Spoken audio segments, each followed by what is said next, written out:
ঘূর্ণি, আমি পথ সম্মুখে যাহা পাই যাই চূর্ণি, আমি নিত্য পাগল ছন্দ, আমি আপনার তালে নেচে যাই, আমি মুক্ত জীবনানন্দ, আমি হাম্বি, আমি ছায়ানট, আমি হিন্দল, আমি চলচঞ্চল টমকি চমকি, পথ যেতে যেতে চকিতে চমকি, পিন্ডি আদি তিন্দল, আমি চপলা চপল হিন্দল, আমি তাই করি ভাই যখন চাহে মন যা করি, শত্রুর সাথে গলাগলি, তাই মৃত্যুর সাথে পাঞ্জা, আমি উন্মাদ, আমি ঝঞ্ঝা, আমি ভিতিয়ে ধরিত্রীর বলবীর চির উন্নত মানুষের। ঢাকা শহরের আকাশের সূর্যটা আজ কেন জানি নিস্তেজ। ডিসেম্বরের বিকেল, কিন্তু আলোটা যেন অস্বাভাবিক। শহরের ওপর ঝুলে আছে এক ধরনের ধূসর বিষণ্ণতা, যেন ঢাকার প্রতিটি ভবন, প্রতিটি মানুষ, প্রতিটি বাতাস শোকের আভায় নত হয়ে আছে। এয়ারপোর্টের দিকে মানুষের স্রোত, ফার্মগেট থেকে বিমানবন্দর পর্যন্ত রাস্তা জুড়ে নেমে এসেছে লাখো মানুষ। কেউ হাতে ফুল, কেউ পতাকা, কেউ শুধু চোখের জল নিয়ে দাঁড়িয়ে আছে। সবাই অপেক্ষা করছে এক কফিনের জন্য, এক শহীদের জন্য। ওসমান ভাই, আল্লাহ যদি আমাকে নিয়ে যায়, আমার বাচ্চাটার দিকে একটু খেয়াল রেখেন। ওসমান হাদি। বাতাসে তেলাওয়াত ভেসে আসছে সূরা আলে ইমরান আয়াত 169। প্রিয় ওসমান হাদি, তোমাকে আমরা বিদায় দিতে আসি নাই এখানে। আমাদেরকে গুলি করার আগ পর্যন্ত কোনো কিছুটা আমাদের গায়ে লাগে না। যতক্ষণ না পর্যন্ত বুকে বা মাথায় গুলি চলবে, ততক্ষণ পর্যন্ত আমরা কোনো স্ট্রাগল মনে করি না, এবং এক্সট্রা কোনো সিকিউরিটি লাগবে না। শুধু আমাদেরকে যদি কেউ গুলি করে মেরে ফেলে, তাকে যেন ধরে বিচার করা হয়। আপনি যদি আজকে আমাকে, জাবেরকে, আমাদের টিমকে মেরে ফেলেন এবং তার যদি বিচার করতে না পারেন, তাহলে নতুন কেউ জন্মাবে না। শুধু এই জন্য তার বিচার করে ফেলতে হবে, আর কিছু স্পেশাল সিকিউরিটি লাগবে না। তুমি আমাদের বুকের ভেতরে আছো এবং চিরদিন বাংলাদেশ যতদিন আছে তুমি সকল বাংলাদেশির বুকের মধ্যে থাকবে। আস্তে আস্তে আল্লাহর কাছে ভীষণ সন্তুষ্টি নিয়ে পৌঁছতে চাই যে আমি একটা ন্যূনতম ওই জীবনটা লিড করতে পারলাম, যে আমি একটা ইনসাফের হাসি নিয়ে আমি আমার আল্লাহর কাছে পৌঁছতে চাই। হায়াত মৌতের মালিক আল্লাহ, ন্যূনতম সিকিউরিটি নিয়ে চলাও হলো সুন্নাহ। আজকে তোমাকে প্রিয় হাদি বিদায় দিতে আসিনি,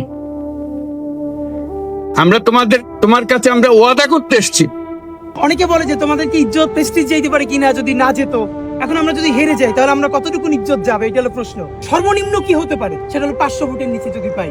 কারণ শুরু করেছিলাম 500 সেটআপ নিয়ে, তো 500-র নিচে যদি একটাও পাই, তাহলে আমাদের একটু মন খারাপ হবে। এই জন্য 1-2 দিন একটু মন খারাপ থাকবে। আর এর উপরে যদি পাই, তাহলে সব আমাদের বিজয়। কারণ আমরা যে পলিটিক্সটা শুরু করতেছি, আপনি লিখে রাখেন, আজ হোক কাল হোক, বাংলাদেশের পলিটিক্স এমন ভাবে ইনশাল্লাহ আমরা ইম্প্যাক্ট করতে পারবো, বাধ্য হয়েও বড় দলগুলো এই মডেলে আসতে হবে। হাজার হাজার বাইক, গাড়ি, মহড়া, এগুলো মানুষ পছন্দ করে কিনা সেটা আমরা তখন বুঝবার চেষ্টা করছি। সুতরাং আমরা যদি নিজেরা নাও জিততে পারি, আমাদেরকে দেখে যদি বড় বড় পলিটিক্যাল পার্টিগুলো তাদের প্যাটার্ন বদলায়, তাহলে সেটাই তো আমাদের আনন্দ যে আমরা পলিটিক্স বদলাই দিতে পারছি। এবং আপনারা দেখেন, গত 1 বছরে বাংলাদেশে অ্যাক্টিভিজমের অনেক প্যাটার্ন আমরা বদলাই। তুমি যা বলে গেছো সেটা যেন আমরা পূরণ করতে পারি, সেই ওয়াদা করার জন্য আমরা একত্র হয়েছি। মন খারাপ হয় যে আল্লাহ যদি আমাকে কোনোদিন নিয়েও যায়, তো এই যে ছেলে মেয়েগুলো, মানে আমি আল্লাহর কাছে সবসময় দোয়া করি। আপনি জানেন যে আমার আল্লাহ একটা সন্তান দিচ্ছে, 3 মাস ওর বয়স। তো পরশু আমার খুব কাছের বড় ভাই, উনি ডেকেছিলেন আমাকে এবং আমার পিচ্চিটার জন্য কিছু গিফট দিছে জোর করে। তা আমার খুব মনে হচ্ছিল যে আপনি তো ভাই জানেন যে স্বাভাবিকভাবে আমাদের উপর তো থ্রেট থাকবে এবং লাইফটা যে কোনো সময় আল্লাহ নিয়ে যেতে পারে, এটা নিয়ে কোনো আফসোস নাই।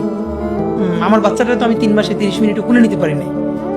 তো আমার ওয়াইফ খুব মাঝে মধ্যে আর কি মজা করে বাচ্চারে বলে যে ইনকিলাব মঞ্চের মুখপাত্র তোমার সাথে দেখা করতে আসছে। এই প্রথম মনে হলো কি যে আমি ভাইয়ারে বলি, ভাইয়া আল্লাহ যদি আমাকে নিয়ে যায়, আমার বাচ্চাটার দিকে একটু খেয়াল রেখে। তো এই কথাটা আমি বলতে পারিনি। সেই ওয়াদা শুধু আমরা নয়, পুরুষানুক্রমে বাংলাদেশের সব মানুষ পূরণ করবে। সেই ওয়াদা করার জন্যই আমরা তোমার কাছে আজকে এসেছি, সবাই মিলে যে যেখানে আছে। আমরা তোমার যে মানব প্রেম, তোমার যে ভঙ্গি, মানুষের সঙ্গে উঠা বসা, তোমার যে রাজনৈতিক দৃষ্টিভঙ্গি, সবাই প্রশংসা করছে। সেটা আমরা মনে প্রাণে গ্রহণ করছি, যে এটা যেন আমাদের মনে সব সময় জাগ্রত থাকে, আমরা সেটা অনুসরণ করতে পারি। তুমি আমাদেরকে এমন এক মন্ত্র কানে দিয়ে গেছো, সেই মন্ত্র বাংলাদেশে কেউ কোনোদিন ভুলতে পারবে না, এবং এই মন্ত্র চিরদিন আমাদের কানে বাঁচিয়ে রাখবে। সেই মন্ত্র বাংলাদেশের বড় মন্ত্র হয়ে আমাদের জাতির সঙ্গে সংযুক্ত থাকবে। তোমার মন্ত্র ছিল চলো বলবীর চির উন্নত মমশি। এই উন্নত মমশিরের যে মন্ত্র তুমি দিয়ে গেছো, সেটা বাংলাদেশি সন্তানের জন্মলগ্ন থেকে যতদিন সে বেঁচে থাকবে নিজের কাছে বলবে চলো বলবীর চির উন্নত মমশির, তোমাদের শির কখনো নত হবে না। সেই মন্ত্র তুমি আমাদেরকে দিয়ে গেছো, আমাদের সব কাজে সেটা আমরা প্রমাণ করব। আমরা দুনিয়ার সামনে মাথা উঁচু করে চলবো, কারো কাছে মাথা নত করব না। সেই মন্ত্র তুমি আমাদেরকে দিয়ে গেছো, আমরা সেটা পূরণ করে যাব। প্রিয় হাদি, তুমি নির্বাচনে অংশগ্রহণ করতে চেয়েছিলে, এবং সেই নির্বাচনে অংশগ্রহণ করতে গিয়ে নির্বাচন কিভাবে করতে হয় তারও একটা প্রক্রিয়া জানিয়ে গেছে আমাদের। সেই প্রক্রিয়া যেন আমরা সবাই মিলে গ্রহণ করি, যে কিভাবে প্রচারণা কার্য চালাতে হয়, কিভাবে মানুষের কাছে যেতে হয়, কিভাবে মানুষকে কষ্ট না দিয়ে তার বক্তব্য প্রকাশ করতে হয়, কিভাবে বিনীতভাবে মানুষের কাছে আসতে হয়, সবকিছু তুমি শিক্ষা দিয়ে গেছো। আমরা এই শিক্ষা গ্রহণ করলাম, আমরা এই শিক্ষা চালু করতে চাই। আমরা সবাই আমাদের জীবনে আমাদের রাজনীতিকে এই পর্যায়ে নিয়ে আসতে চাই, যাতে হাদি আমাদের জীবনে স্পষ্টভাবে জাগ্রত থাকে। হাদি, তুমি হারিয়ে যাবে না, তুমি কোনোদিন কেউ তোমাকে ভুলতে পারবে না। তুমি যুগ যুগ ধরে আমাদের সঙ্গে থাকবে, আমাদেরকে তোমার মন্ত্র পুনঃ পুনঃ মনে করিয়ে দেবে, আমরা তোমাকে মনে করিয়ে দেব চলো বীর উন্নত মমশির। আমরা সেই মন্ত্র নিয়ে আজকে সামনের পথে এগিয়ে যাব। চিনেছি আমারে আমার খুঁজিয়া গিয়াছে সব পার।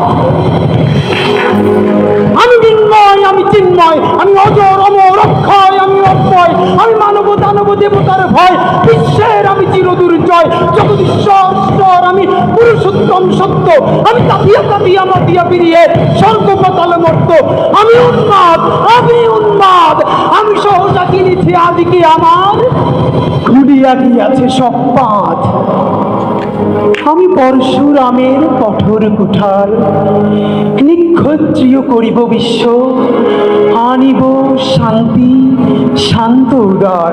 আমি হল বলরাম স্কন্ধে, আমি উপাড়ি ফেলিব অধীন বিশ্ব, অবহেলে সৃষ্টির মহানন্দে। মহাবিদ্রোহীর অনুক্লান্ত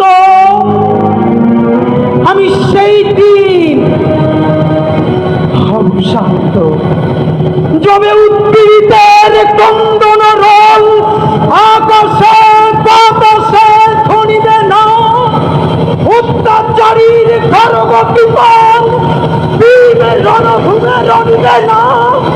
বিদ্রোহীর অনুক্রান্ত আমি সেই দিন হব শান্ত। আমি বিদ্রোহী ভৃগু, ভগবান বুকে একে দিই পদচিহ্ন। আমি স্রষ্টা সুদন শোকতাপহানা, খেয়ালি বিধির বক্ষ করিব ভিন্ন। আমি বিদ্রোহী ভৃগু, ভগবান বুকে একে দিব পদচিহ্ন। আমি খেয়ালি বিধির বক্ষ করিব ভিন্ন। আমি চিরবিদ্রোহী বীর, বিশ্ব ছড়ায় উঠিয়াছি একা, চির উন্নত মমশির। তোমাকে আমাদের সবার পক্ষ থেকে তোমার সঙ্গে ওয়াদা করলাম, আজকে তোমাকে আল্লাহর হাতে আমানত রেখে গেলাম। আমরা সব সময় তোমার কথা স্মরণ রেখে জাতির অগ্রগতির পথে চলতে থাকবো। ধন্যবাদ সবাইকে। রিকশা চালক থেকে বিশ্ববিদ্যালয়ের অধ্যাপক সবাই একই কথা বলছে, ওরা তো মরেনি ভাই, হাদি এখন আল্লাহর কাছে, সে শহীদ। আমি সন্ধ্যায়, আমি ঘূর্ণি, আমি পথ সম্মুখে যাহা পাই যাই চূর্ণি, আমি নিত্য পাগলে ছন্দ, আমি আপনার তালে নেচে যাই, আমি মুক্ত জীবনানন্দ। এটা আর শুধু জানাজা নয়, এটা এক জাতির নবজাগরণের মুহূর্ত। সেদিন ইনকিলাব মঞ্চে ছিল বিকেলের উত্তেজনা। হাজারো মানুষ বাংলাদেশের স্বাধীনতা অটুট থাকুক স্লোগান দিচ্ছিল। সেই সময়েই মাইক্রোফোনের সামনে দাঁড়িয়ে হাদি বলেছিলেন, আমরা কোনো দয়ার জাতি নই, আমরা বাংলাদেশি, আমরা কারো ছায়াই নয়, নিজেদের আলোয় বাঁচতে চাই। তারপরই গুলির শব্দ, মঞ্চে রক্ত, জনতার মধ্যে চিৎকার। কেউ দৌড়াচ্ছে, কেউ কাঁদছে, কেউ ফোনে বলছে হাদিকে মেরে ফেলেছে। কিন্তু ইতিহাসের অদ্ভুত নিয়ম আছে, যখন একজন মারা যায় হাজার জন জন্ম নেয়। সেদিন রাতে সামাজিক মাধ্যমে গ্রাম থেকে শহর পর্যন্ত ছড়িয়ে পড়ে এক বাক্য, হাদি বেঁচে আছে। কারণ সবাই জানে এই মৃত্যু সাধারণ মৃত্যু নয়, এটা ছিল এক জাতির ভয়কে হত্যা করা। আর যে জাতি ভয়কে মেরে ফেলতে পারে তাকে আর কেউ দাস বানাতে পারে না। যখন ওসমান হাদির দেহ দেশে ফিরল, বিমানবন্দরে নেমে এলো এক অদ্ভুত নীরবতা। মাটিতে নেমেই যেন কফিনটা নিজেই বাতাসে কেঁপে উঠল। কেউ পড়তে লাগলো সূরা আল বাকারা আয়াত 154 নম্বর, অর্থাৎ তোমরা বলো না যারা আল্লাহর পথে নিহত তারা মৃত, বরং তারা জীবিত, কিন্তু তোমরা তা অনুভব করতে পারো না। মানুষ যেন এই আয়াতটা আজ নতুন করে অনুভব করছে। এক বৃদ্ধা মায়ের চোখ ভিজে। তিনি বললেন, আমার ছেলে মরেনি, আল্লাহর ঘরে গেছে, ও শহীদ। বাংলাদেশে আজ এই আয়াত দুইটাই মানুষের হৃদয়ে খোদাই হয়ে আছে। এক তরুণ ছাত্র ফেসবুকে লিখেছে, হাদি নামটা এখন শুধু ইতিহাস না, এটা ঈমানের প্রমাণ। মাঠে দাঁড়ানোর জায়গা ছিল না। মানুষ এসেছে প্রত্যন্ত গ্রাম থেকে, রেললাইন ধরে হেঁটে, ভিড়ে ঠাসা, ট্রাকে চড়ে। সবার চোখে কান্না, কিন্তু সেই কান্না দুর্বলতার নয়, সেই কান্নায় আছে ক্রোধ, সাহস আর বিশ্বাসের আগুন। যখন ইমাম তাকবীর বললেন, আল্লাহু আকবার, লাখো মানুষের কণ্ঠ একসঙ্গে কেঁপে উঠল। দূর থেকে কেউ চিৎকার করে বলল, শহীদ ওসমান হাদি, তুমি বেঁচে আছো আমাদের রক্তে। একজন বৃদ্ধ বলছিলেন, আমার বয়স হয়েছে, কিন্তু এমন জানাজা জীবনে দেখিনি। এটা শুধু বিদায় নয়, এটা স্বাধীনতার পুনর্জন্ম, যেখানে মানুষ শুধু শোক করছে না, বরং প্রতিজ্ঞা করছে, আমরাও হব হাদি। হাদির মৃত্যুর পর বাংলাদেশ যেন এক অদ্ভুত সংকল্পে দাঁড়িয়ে গেছে। সবাই বলছে, একজন হাদি আমাদের শিক্ষা দিয়েছে, আত্মমর্যাদা বিক্রি হয় না। এই এক মর্মবাক্যে যেন গোটা জাতি নতুন করে প্রাণ পেল।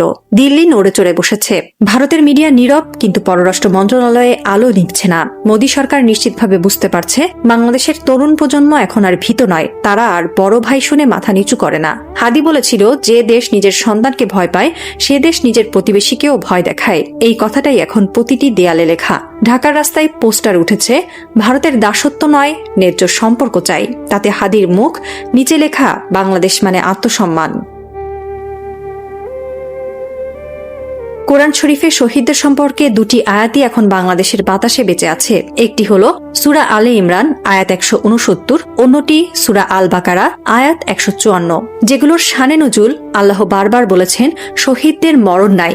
এই আয়াত দুইটি আজ কেবল তেলাওয়াত নয়, এটা এক জাতীয় বিশ্বাস। প্রতিটি মসজিদে, প্রতিটি মাদ্রাসায়, প্রতিটি ঘরে এখন বলা হয়, হাদি মারা যায়নি, সে বেঁচে আছে আল্লাহর কাছে। একজন আলেম টেলিভিশনে বলেছিলেন, শহীদের আত্মা মরেও মরে না, সে বেঁচে থাকে। যেখানে মানুষ অন্যায়ের বিরুদ্ধে দাঁড়ায়, সেখানে সে থাকে। হাদির নাম এখন উচ্চারিত হয় নামাজ শেষে দোয়ার মাঝে। মসজিদের ইমাম বলছেন, আল্লাহ ওসমান হাদিকে জান্নাতুল ফিরদাউস দান করো এবং এই জাতিকে তার পথে রাখো। বাংলাদেশে এখন রাজনীতি নেই, আছে আবেগের স্রোত। চায়ের দোকানে চুপচাপ বসা মানুষ বলে, হাদি ছিল আমাদের মতোই, কিন্তু আল্লাহ তাকে বেছে নিয়েছে। এক মা তার সন্তানকে কোলে নিয়ে বলছেন, তুই বড় হয়ে হাদির মতো হ। একটি গ্রামীণ মসজিদের ইমাম শুক্রবারের খুতবায় বললেন, যে নিজের জাতির জন্য প্রাণ দেয় সে শহীদ, আর শহীদ মানে অমর। ওসমান হাদি এখন আল্লাহর কাছে রিজিক প্রাপ্ত। ঢাকার ক্যাম্পাসে ছাত্ররা হাতে হাতে কোরআন নিয়ে মিছিল করেছে। তাদের ব্যানারে লেখা, আমরা মরব কিন্তু মাথা নত করব না। এই তরুণরা হাদির মতো হাসে, হাদির মতো বলে, আমরা ভয় পাই না। ডিসেম্বরের শেষ সপ্তাহ, শীত নেমেছে পুরো দেশে। বুড়িগঙ্গার জলে প্রতিফলিত হচ্ছে চাঁদের আলো। ঢাকার কোথাও কোথাও আজও ভেসে আসছে তেলাওয়াতের সুর। এক বৃদ্ধ বসে আছেন মসজিদের সিঁড়িতে, তার কাঁধে বাংলাদেশের পতাকা। তিনি নিঃশব্দে বললেন, হাদি গেছে না, সে এখন আমাদের চোখে, আমাদের নিঃশ্বাসে। দূরে আকাশে ভেসে আসছে আজানের ধ্বনি, মাটির ওপরে কুয়াশা, বাতাসে ইমানের গন্ধ। এক শিশুর কণ্ঠে প্রশ্ন, মা, শহীদরা কি সত্যি মরে না? মা তার মাথায় হাত রেখে বলল, না মা, তারা আল্লাহর কাছে বেঁচে থাকে, যেমন হাদি বেঁচে আছে। আকাশের দিকে তাকালে মনে হয় তারাগুলোও যেন সেদিন একটু বেশি উজ্জ্বল। হয়তো তার মধ্যেই কোনো একটা তারা হলো ওসমান হাদি। আজ বাংলাদেশে কেউ একা না, কারণ এই মাটিতে এখনো শহীদের রক্ত শুকায়নি। এই বাতাসে এখনো শোনা যায় এক অদৃশ্য কণ্ঠ, তোমরা তাদের মৃত বলো না, তারা জীবিত, আর তারা তাদের রবের নিকট রিজিক প্রাপ্ত। হাদি আজ আমাদের ইমানের প্রতীক, জাতির আত্মমর্যাদার মেরুদণ্ড। সে চলে যায়নি, সে শুধু আল্লাহর কাছে উঠেছে আর বাংলাদেশকে রেখে গেছে নিজের জায়গায়, নিজের চেতনায়, নিজের সাহসে। হাদি বেঁচে আছে, বাংলাদেশ এখন হাদি।